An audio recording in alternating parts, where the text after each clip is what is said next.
We're back once again, guys. This is Merlin. This is Lorgie. And this is Neil. Parang dami. Today, we're gonna talk about one of the fun things you can actually Yes, do very exciting. if you're in endurance sports. Ano yun? Tell us more. Ikaw ang may pinakamaraming experience dito. Oh, yung maraming we have, I think some of the perks of joining triathlon races is really joining, going to places, going there, bringing our family and traveling abroad. So it's really more of a racecation. So you also enjoy the places, the food, and you see the culture. So today, I think we want to focus on the discussion about how to prep for out of town or out of country races. If you want to have a hassle-free and enjoyable racecation, well, this episode is for you. Yep. So, usually, pag sa case natin mga Pilipino, ang pinupuntahan natin are those, well, at least for the triathlon races. Usually, the race are done in Subic.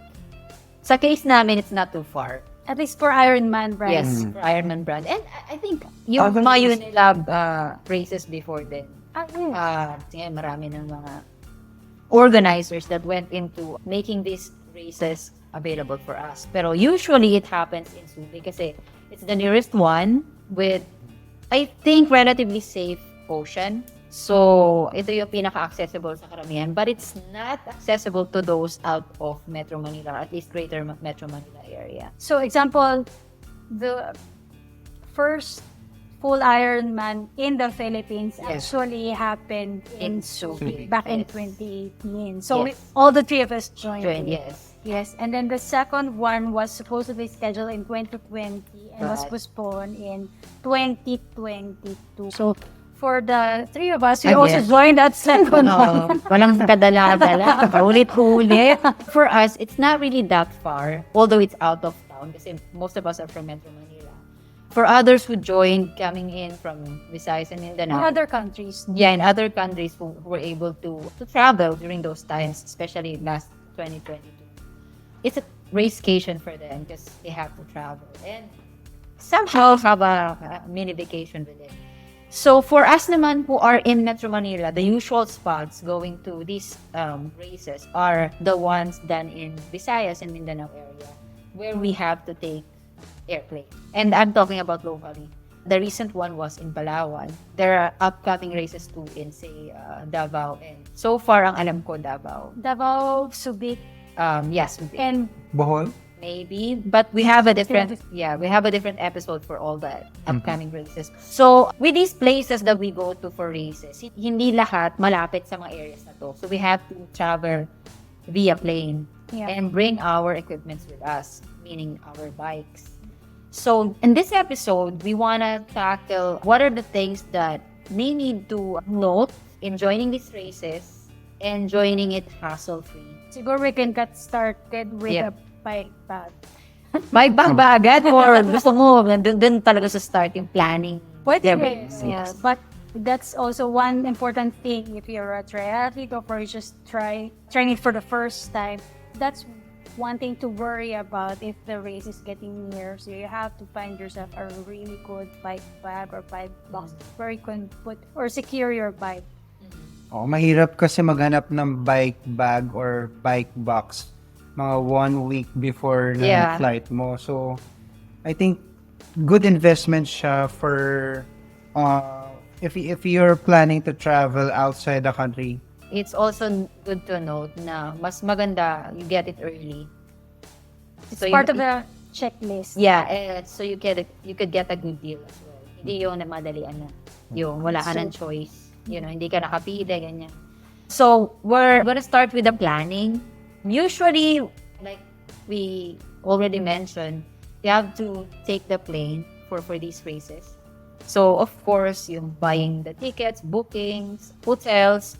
Usually, alam na natin, may idea na tayo or the organizers will give you an idea where exactly is the race is gonna happen. Where to look for, say, hotels or accommodations nearby. Yung ticket naman, usually then, say if it's an Ironman event, they would, I think makikita nyo dun sa page, kung ano yung nearest airport that will accommodate Yeah. you. Kung may airport code, like kunwari sa Manila, MNL, diba? So you would know how to navigate on that part of booking your plane tickets. So makakapili ka what carrier you would choose based on your budget or your preference. The timing is also important Yes. when we plan ahead. So example, when we book our flights, we want to make sure that we have enough time, a few days before the race day, and probably a few days after the race to enjoy, and yes. to recover. Yep. So, pati yung hotel booking, it's also important because we want to make sure that it's very close proximity, or if that's even the accredited hotel Yes, of ng, the event. organizer, the event organizer. So, it's really important kasi, example for us, ito, true life story, in Palawan just in November, some people are not aware of the location of these hotels. Some actually yeah. ended up Yeah. 4 kilometers Away, away yeah. from transition 1, transition 2, which is difficult kasi we don't have our own transportation, so we have to rent tricycle. Yeah. So, You know, on that note, you have to read thoroughly kung saan yung transitions. Kasi, yeah, like you said, in Palawan, you can actually choose in which transition you wanna be a bit closer kasi magkaiba to. sila. Yes, kasi magkalayo. Hindi transitions are in the same spot. Unlike what we usually do in Subic, but it's not always the case na rin Yeah. lately. Yeah. But it usually is before that. The transition is just on the same spot, transition 1 and transition 2. So, you can situate yourself near those transitions, or kung gusto talaga yung gusto nyo mag-shopping and stuff, dun kayo sa expo area, which usually is a different location from the transition spots. So, those are the things that you could check and see which would you prefer to book. Let's say the timing, kasi I heard you said a few days before. I want to add nga with the timing kasi meron tayong mga kasama based on our experience na parang on the day itself or on the day of the event, yun yung time of departure din nila to go back home or to work, ganyan. So we're advising not, medyo mahirap siya, medyo risky siya considering na yung race will end around 3 o'clock, 4 o'clock and you're tired. And then you have to pack, babalik mo ulit yung bike mo sa bike box, set up all your things. It will eat a lot of time. Saka magiging hassle siya. And also, nakakapagod siya in terms of, yun nga, yung packing, going back home. So, we're advising to may put like 1 day or 2 days just to enjoy. After the race. Why don't you share yung the day before yung The other one naman. pagdating mo? Was it Cebu? It was in Cebu, way back in 2016. It's my first Ironman. I don't have an idea on what yung bike check-in or registration. You didn't do your due I didn't diligence. do my homework. So I thought it was just like a fun run, where you show up and then that's it. Events, races na sinalihan ko sa Subic, yung mga 5150, ganyan. Yung sinalihan ko, wala nang check-in. So, pagdating mo na lang doon, narating ka na madaling araw, tapos check-in You can go right ahead tapos and race. mag-swim ka na, swim bike run. So, I thought ganun din siya. So, yung sinet ko na schedule was Saturday, 8 o'clock a.m. Unfortunately, na-delay siya to 12. Okay. So, when I arrived, they're telling na you should check in your bikes by 3 p.m. or else doon parang strict pa sila no na na merong additional fee kapag penalty kapag hindi mo na so nagpa-panic na ako. Tapos good thing hindi pala good thing kasi hindi ako marunong hindi ako marunong mag-assemble ng bike kasi pinaano ko siya, pinabaklas ko siya sa bike shop dito. Tapos pag ko para siyang shop lady. Ano yung sa volume? Wala talaga. So, you took a lot of time finding someone who Good thing merong bike mechanic nun and wala siyang ginagawa. Tapos nahawa siya kasi maluha-luha na ako. So, to cut the story short, learn from what he experienced. So, ang gagawin natin dapat when we join out of town races or out of the country races is to read through yung schedule. Yes. One thing that I noticed, kasi sa Pilipinas, it's rampant that our flights get delayed. Mhm. So it's better for you to schedule your flight, not just the day. Kasi of course, you have to schedule your flight earlier than the race day. Kasi you have to check in your bike, especially if you're joining Ironman. And then you have to check the route. Diba? Pero also note yung time. So if you're keen into the time, say you're eyeing for perfect timing on check-in, hotel check-in, tapos magta-travel ka ng say around 10. It's not always gonna leave at 10. Ang Pilipinas, sad to say, sobrang common dito ang delay. Yeah. So the schedule of the event is important. Not just yung mismo, like what you said, take note yung check-in of the bike at transition 1 and check-in of the stuff for transition 2. Meron kasi siya specific time of the day. So usually it's a day before. The races here are usually happening on Sundays. So Usually Sunday. the check-in has to happen on Saturday, mostly for 70.3. Pag standard races, it's okay. I mean, most of the 5150, on the day na, You check in ang bike. check in yung bike. So yung sa mong meal, madaling araw, pupunta ka na doon, saka mag-check in. And then maya-maya lang, gun start na. Yeah. So, pag 70.3 and full, talagang ganun yung expectation natin. So, that's one of the part of the checklist. And the other parts, siguro I would say, the things that we need to bring, yung clothes natin are very important. If we're also racing out of the country, we need to think about the weather conditions, when it's Yeah. like 4 seasons. So, the clothes that we need to prepare or bring, we have to think about that seriously. And again, going back to the timing of the flight, we have to make sure that we acclimate to the weather of the destination. Yeah, we're talking about timing kanina. Well, for the Philippines, it's okay to arrive days prior to the race, especially if you're Filipino. Already, local ka naman eh. You're used to the climate. You're used to the weather. Alam mo na yung init, alam mo na yung ulan. You know what to expect. However, if you're a foreign person going to a foreign country, it's a good practice for you to arrive a little bit earlier than usual sa mga countries that are really foreign to us, especially countries with a different weather from Philippines, yung mga malamig, ganyan. Just like she said, you would acclimate to it. And hindi ka mahihirapan come race day kasi that's the expectation on race day. You also have to prepare for the clothes. Yep. So example, yung tubig that sa atin dito sa Pilipinas, it's warm, just like yung climate natin. It's warm temperature, pati yung water, warm din. Pero when we go to other countries, sometimes talagang they would require you to, they would require you to wear wetsuits. You also have to practice that. Making sure that you have the time to prepare how to put it on. Dito pa lang sa Pilipinas. It's hard kasi ang init talaga, ang warm. Medyo mahirap kaya magpa-practice ka nung very, very quick lang. Yes. Kasi hindi mo makayanan yung init. Oo, pero you have to practice it, just like Georgie said. When you also get there, acclimatizing may also mean that you have to really swim the course as part of your You should, recon, and not just the biking, and also a little bit of Running, to get aware of the vicinity of the race event. So that's important. And then I think food is also one thing that we need to take care of. Most of us, I guess, all the athletes who join would bring our own food in the race. So it means that protein bars now are used to eating the brands that we're used to, gels. Some nutrition like BCAA for some people who take it.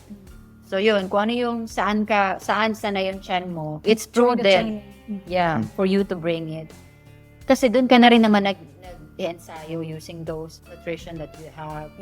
We don't really suggest for you to try out new brands or new other things during the race. Race week, Kasi usually hindi nagsisit well in your gut yung mga bago. So it will mess you up most of the time, ganun ang case. If we were you, you'd rather stay away from that. If you wanted to try out new brands or new other things, do it after the race. So it's not really good to experiment. Yes, yes. So it's the same thing for the food on the destination. Yes, venues, that's no? So why. example, because it's a destination race, it's a new place for us. We also want to try the food that is That's specific available. or unique to that place.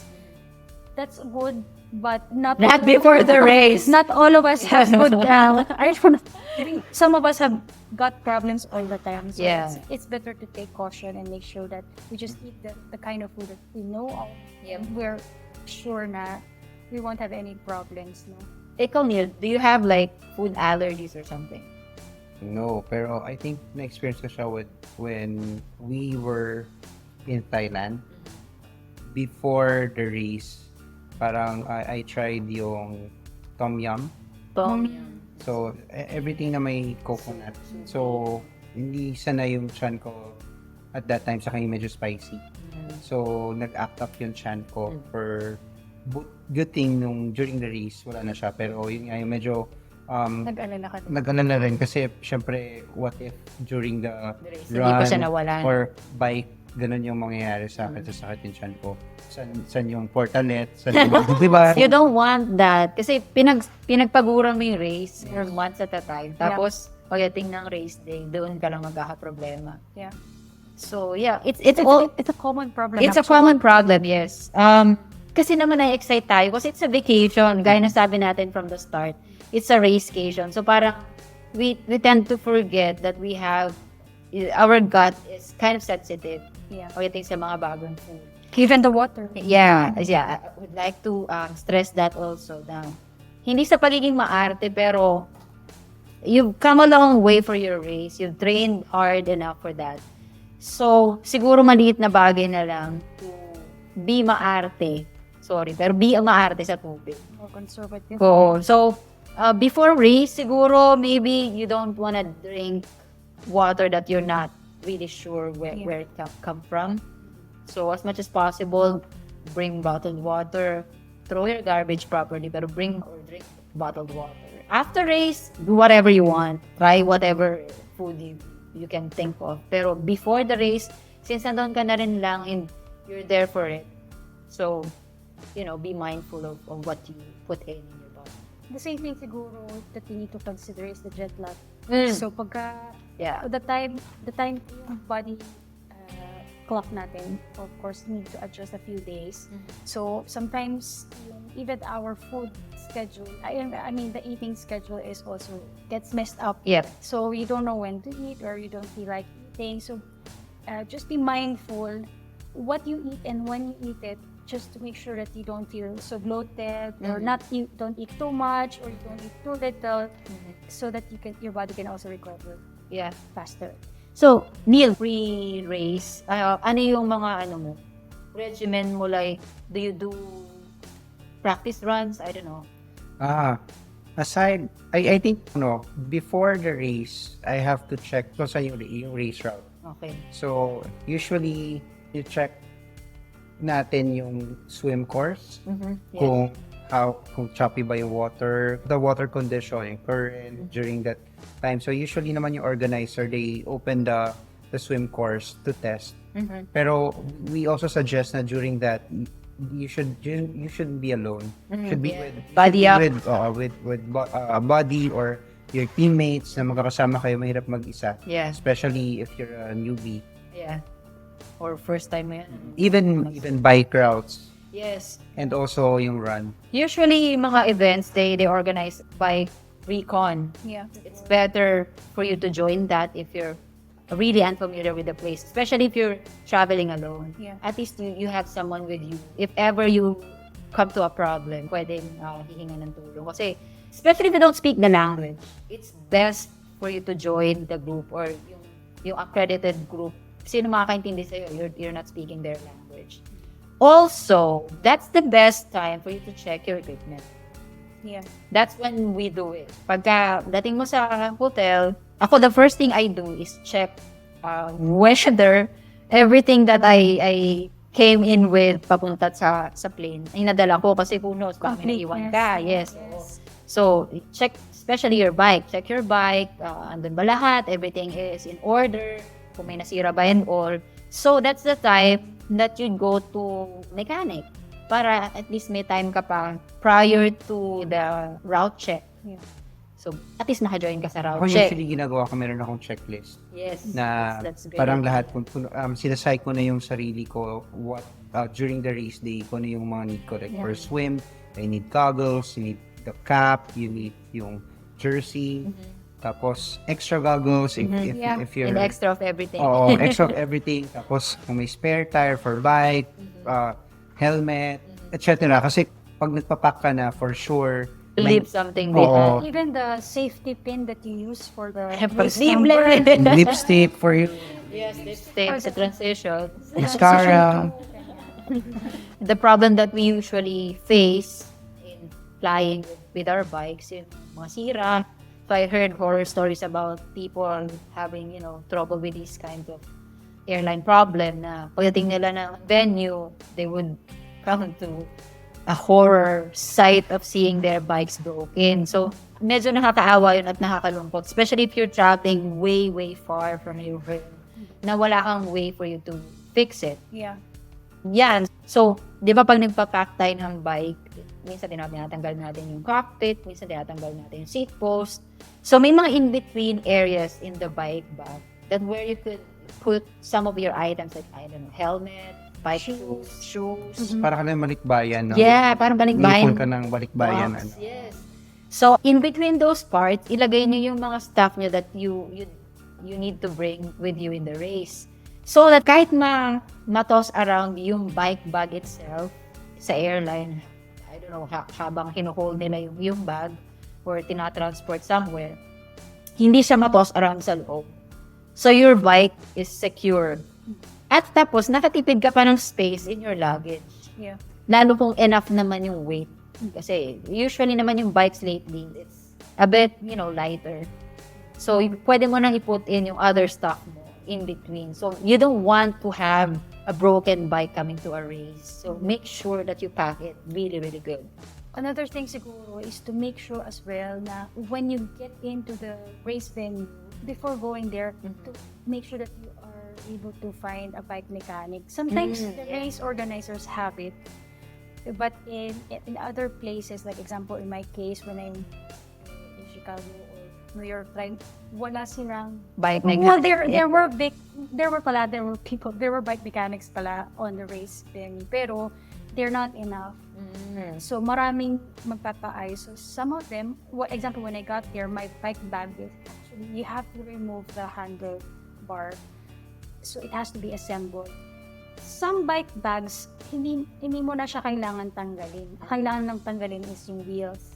So it's easy. Some people do not find it difficult. But in my case, the bike bag that I chose is something that you have to remove yung mismo bike handle. So I cannot assemble it myself. So we had to find a bike shop that is near the race venue, but it also, it needs a lot of coordination, making sure that you get there in time to check in the bike. That's very important. That's right. thing. Yeah. Yeah. Locally naman usually meron silang dala sa mga areas where you'll have your race. Pero usually limited. Very limited. So make sure you plan it ahead of Yeah. time. Kaya that's the first thing you have to check.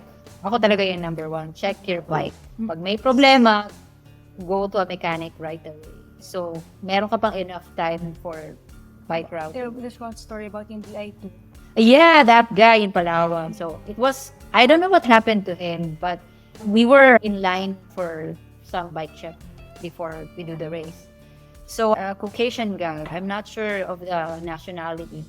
He went there asking for DI2 batteries. It's in Palawan. Even in Manila, you're gonna have a hard time finding just the batteries because it usually is sold in set.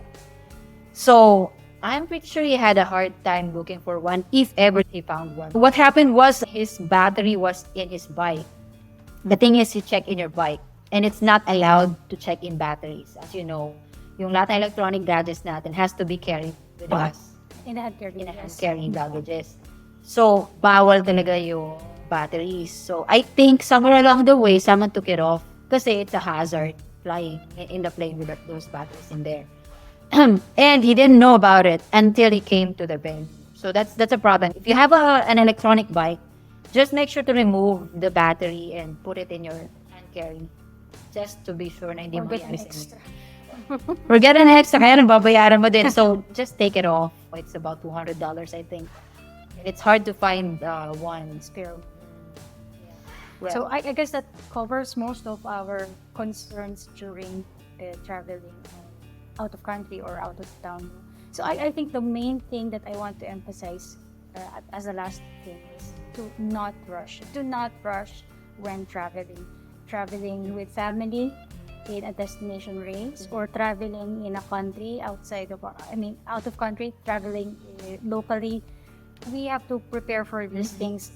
Nothing gets worse than not having enough time to prepare for our bags, our stuff, and emotionally and mentally prepared for the event. So we need to make sure that we have enough time to prepare. Huwag na natin hintayin last minute to get our stuff packed, and do not rush into this. yeah, kasi it messes up your psyche as well kapag ka nag-race. So And of course, we want to avoid the stress. yeah, so instead of you concentrating on how you get on with the race, iisipin mo pa itong mga bagay nito. So for you to, avoid that, plan ahead. It's paramount to plan. Definitely, there will be a variable kahit Of saan man course. race. But ang maganda is that you plan, you expect the worst, Yeah. you expect what will happen, and you can plan what you can control. Yeah, yung basics na covered. And then hopefully we can enjoy Yes. the rest of the vacation and the race itself. And hope this helped our Yeah. listeners plan in their races, and hope we impart some of our experiences and let their racecation be safe and worry-free and Yes. hassle-free. Yes, that's right. And don't forget to get some sleep. That's very important. Thank you so much for listening. Yeah. Thank you so much. I'm Neil, I'm Norgie. I'm Merlin. and you're listening again to Endurance Sports Philippines. Bye!